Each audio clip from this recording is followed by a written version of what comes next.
I happen to agree with you. Joining us now, Tony Perkins, the president of the Family Research Council, one of the leading conservatives in the country, evangelical and evangelist. You're doing some interim preaching right now in Louisiana, right? I am, Lou. I am. I do. Probably not a leading preacher, maybe a back row preacher, but I do a little preaching. Well, yes. You're preaching. You're doing good, and that means we need a lot more of that.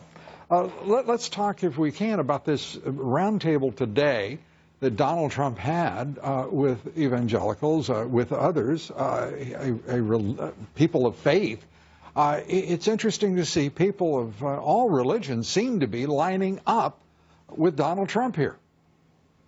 Yeah, it is interesting. I helped invite some of the folks to that meeting. I did not attend because I was actually speaking at a pastor's breakfast in my home state of Louisiana this morning. But what's happening here, Lou, is it's the strong connection point between Trump and evangelical, or I would rather use the term social conservatives, because there's conservative Catholics and evangelicals here. The connection point is not so much shared values as it is shared concerns. And Donald Trump has done something that no other GOP nominee has ever done that I have seen. In a primary, they have conversations with conservatives because evangelicals, social conservatives, are a key voting bloc for Republicans. But after they capture the nomination, they quit having those conversations. Donald Trump has continued.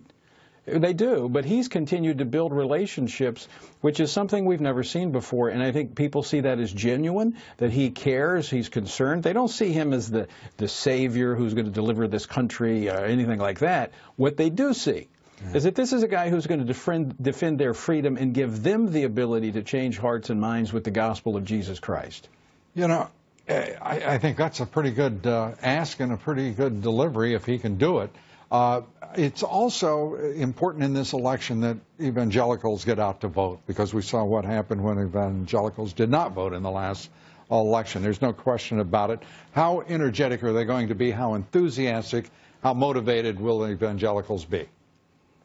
Well, George Barna and his... Well, I actually look at the numbers. George Barna and his polling of conservative evangelicals, he shows that 86% of them Trump.